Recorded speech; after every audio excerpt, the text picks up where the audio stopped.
नमस्कार, आप देख रहे हैं आपका अपना चैनल न्यूज इंडिया। मैं हूं आपके साथ गौरव किशोर शर्मा। बुलेटिन का आगाज बड़ी और अहम खबर के साथ करेंगे। सिंधु जल संधि पर सबसे बड़ी खबर आपको बता दें, पाकिस्तान के जल संसाधन मंत्रालय ने इसको लेकर चिट्ठी लिखी है। जल संकट को देखते हुए पाकिस्तान की भारत से गुहार देखने को मिली है। फैसले से पाकिस्तान में संकट हो जाएगा, ये बात निकलकर सामने आई है। पानी रोकने के फैसले पर पुनर्विचार की अपील भी की गई है। तो ये बड़ी खबर, बड़ी जानकारी। आपको बता दें कि सिंधु जल समझौते को लेकर के केंद्रीय जल संसाधन मंत्री के साथ बैठक हुई और मंत्रालय में इस बैठक के दौरान इस बात को लेकर के चर्चा, विचार और विमर्श हुआ कि क्या आगे ये जो संधि है इसको चलाया जाए या फिर पाकिस्तान की तरफ से जिस तरीके से नापाक हरकत की गई है उसके बाद क्या उस पर फैसला लिया जाना है। इसको लेकर के मंथन हुआ और चर्चा भी हुई। लेकिन पाकिस्तान के जल संसाधन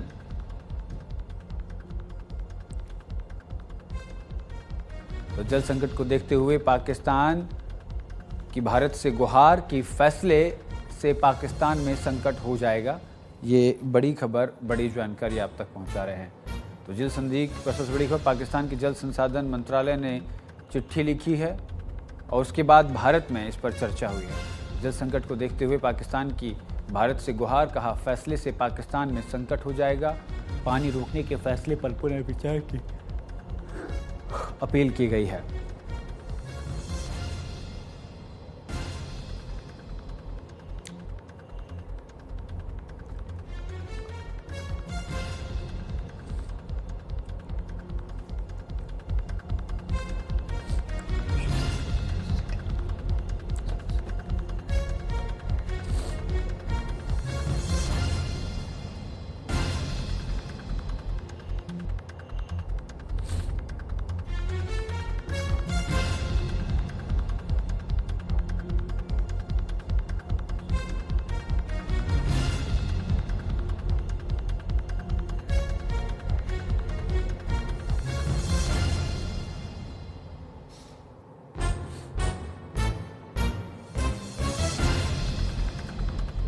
तो पाकिस्तान एक बार फिर भारत के आगे गिड़गिड़ाया है।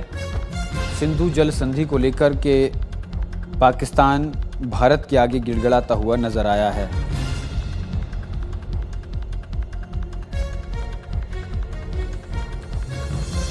पाकिस्तान भारत के सामने सिंधु जल संधि को लेकर के पुनर्विचार पर अपील कर रहा है।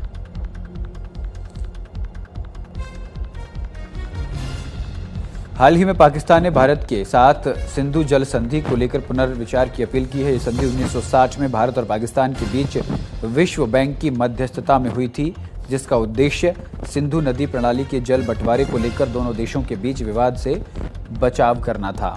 भारत द्वारा जल संसाधनों का उपयोग, आपको बता दें, पाकिस्तान को ये चिंता है कि भारत द्वारा झेलम और चेनाब जैसी नदियों पर बन रहे बांध जैसे किशनगंगा और रायतले परियोजना सिंधु जल संधि की भावनाओं की विपरीत हैं।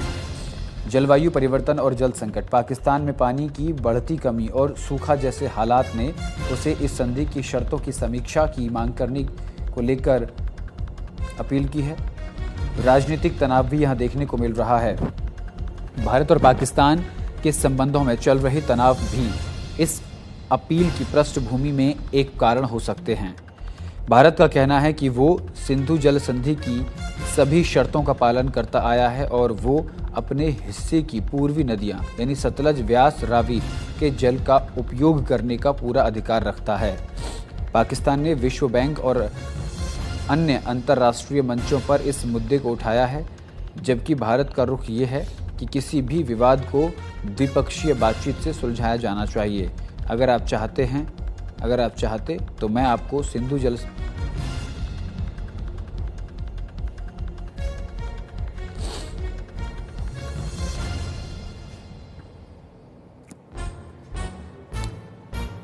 तो आपको बता दें कि ये संधि 19 सितंबर 1960 को की गई थी। भारत के प्रधानमंत्री जवाहरलाल नेहरू और पाकिस्तान के राष्ट्रपति अयूब खान की मौजूदगी में इसकी मध्यस्थता विश्व बैंक यानी तब international bank for reconstruction and development हुआ करता था।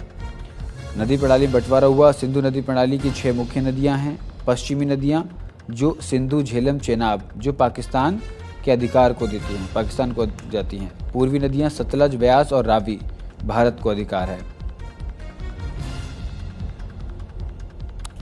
तो भारत में किन किन नदियों को जल जाता है, जल कहाँ जाता है? कृषि के लिए, घरेलू उपयोग के लिए, सीमित जल विद्युत के लिए, यानी कि और विवाद और चुनौतियां क्या हैं?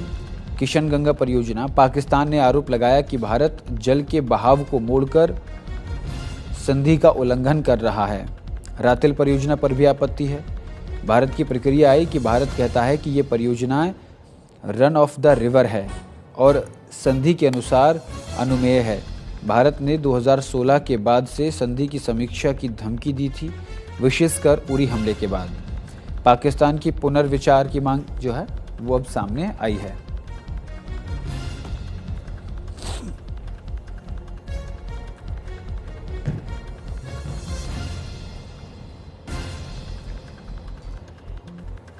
और इसी खबर पर विस्तार से जानकारी के साथ हमारे ओम प्रकाश जी न्यूज़ रूम से सीधा जुड़ गए हैं। ओम प्रकाश जी, सीधा आपके पास आऊँगा। 19 सितंबर 1960 को सिंधु जल संधि विश्व बैंक की मौजूदगी में, मध्यस्थता में तत्कालीन प्रधानमंत्री जवाहरलाल नेहरू और पाकिस्तान के राष्ट्रपति अयूब खान की मौजूदगी में इसे किया गया था। लेकिन जब उरी हमला हुआ तब धमकी दी गई। लेकिन जब एक बड़ा 22 अप्रैल को यह हमला हुआ, उसके बाद सिंधु जल संधि को लेकर पानी रोक दिया गया और पानी डाइवर्ट कर दिया गया, क्योंकि रोकना मुश्किल है। पाकिस्तान ये समझ गया है कि उसको परेशानी का सामना करना पड़ सकता है, उसको लेकर उसने अपील की है। भारत का रुख क्या रहेगा, क्या खबर है? जी जी, ओम प्रकाश जी, आपकी आवाज़ नहीं आ रही है। जी जी, आवाज़ नहीं आ रही है आपकी।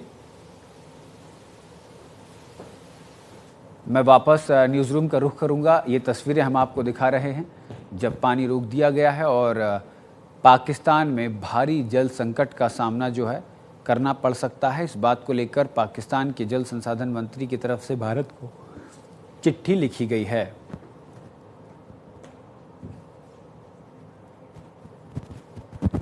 वापस न्यूज़ रूम का रुख करेंगे। ओम प्रकाश जी लगातार हमारे साथ बने हुए हैं।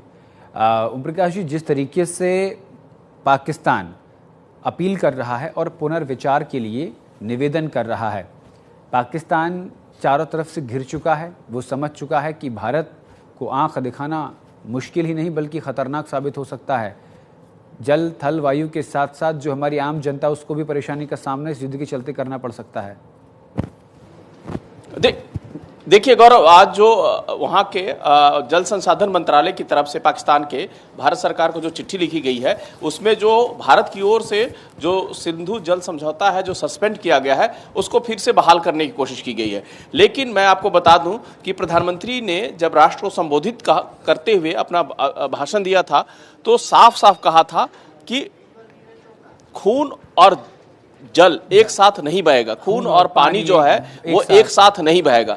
तो इसका आप मतलब निकाल सकते हैं कि जब तक पाकिस्तान इस बात के सबूत नहीं देता है कि उसने आतंकवाद को लेकर कोई ठोस कार्रवाई की है पाकिस्तान में, या वहां उसने आतंकी जो कैंप्स चल रहे हैं उनको खत्म करने के लिए कोई कार्रवाई की है, या भारत को जब तक ये विश्वास नहीं दिलाता है कि अब हमारी तरफ से कोई भी वो घुसपैठ नहीं होगी, तब तक भारत जो है इस संधि को बहाल नहीं करेगा। क्योंकि भारत ने इसे अपने अस्मिता और सम्मान से जोड़ लिया है कि सिंधु जल बंटवारे को जो एक पक्षीय था, जो पाकिस्तान के फेवर में था, भारत जो है सिंधु और उसकी सहायक नदियां जो है उनके पानी का इस्तेमाल भी नहीं कर पा रहा था। बार बार पाकिस्तान से पहले भी ये इस बात को लेकर अपील करता रहा था कि समझौते की समीक्षा की जाए, लेकिन पाकिस्तान की आनाकानी कई बार बैठकें हुई, कई बार दोनों देशों के प्रतिनिधि इसके जल बंटवारे को लेकर बैठकें की, लेकिन समझौता नहीं हो पा रहा था।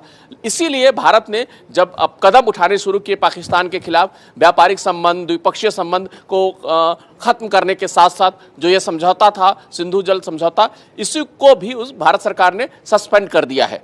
तो ऐसे में पाकिस्तान की ओर से जो फिर से बातचीत की कह लीजिए कोशिश हो रही है, बातचीत के जो दरवाजे ढूंढने की कोशिश हो रही है, खिड़की खोलने की कोशिश हो रही है, तो भारत का रुख बिल्कुल साफ है। भारत जब तक पाकिस्तान की ओर से जो घुसपैठ या आतंकवादी गतिविधियों की कार्रवाई पूरी तरह से नहीं थमेगी, तब तक जो है सिंधु समझौते को लेकर कोई बातचीत नहीं होगी। प्रधानमंत्री और एमईए की तरफ से जो संकेत दिए गए हैं और इनकी तरफ से घोषणाएं जो की गई हैं, उसमें सिर्फ दो ही मुद्दे हैं जिन पे पाकिस्तान के साथ बातचीत होगी।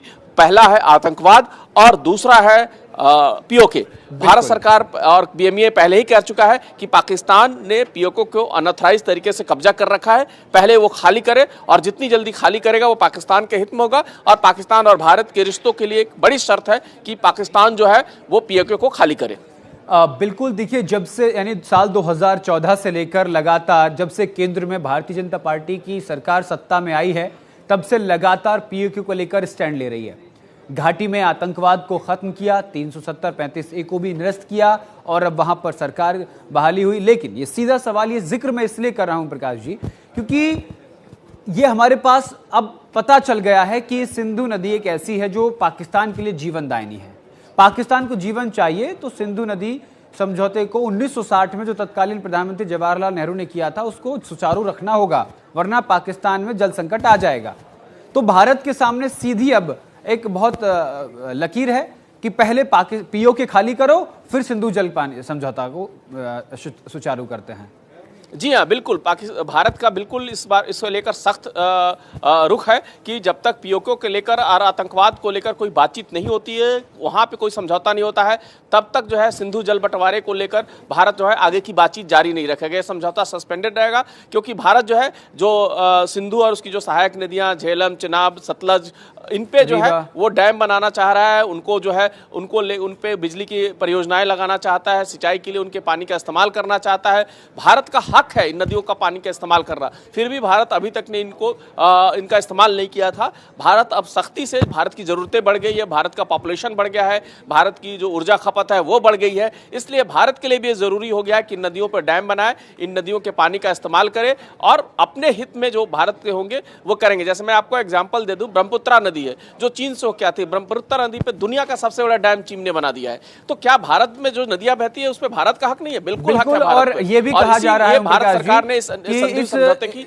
बार बार मांग करता रहा था। जी बिल्कुल, और सुनने में ये आ रहा है कि आने वाले समय में चीन भी भारत को वैसे ही आंख दिखा सकता है कि हम इसका पानी रोक देंगे, हालांकि उसके पानी रोकने से कोई फर्क पड़ेगा नहीं भारत में।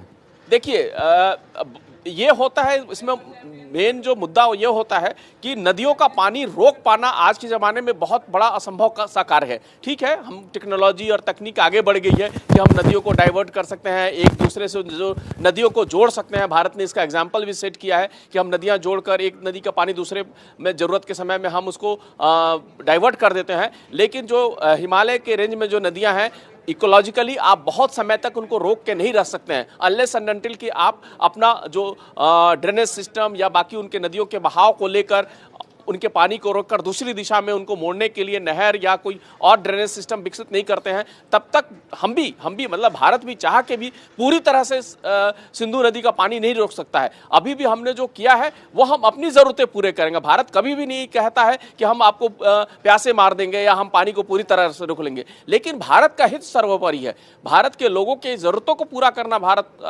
सर्वोपरि रखता है अपना, कि हमारी ज़रूरतें पूरी होंगी और नेचुरली जो पानी हमसे आपकी तरफ से जाएगा, हमारी जरूरतें करने के बाद आप उनका इस्तेमाल करें। हम तो क्या करें, हम पानी रोक नहीं रहे हैं, हम तो डैम बना रहे हैं। डैम के बाद बिजली निकालने के बाद वो पानी तो जब बिजली के जो हमारे डैम बन जाएंगे और बिजली घर जब चलने लगेंगे तो वो पानी तो उसके बाद फिर से बह के नदी में ही जाता है।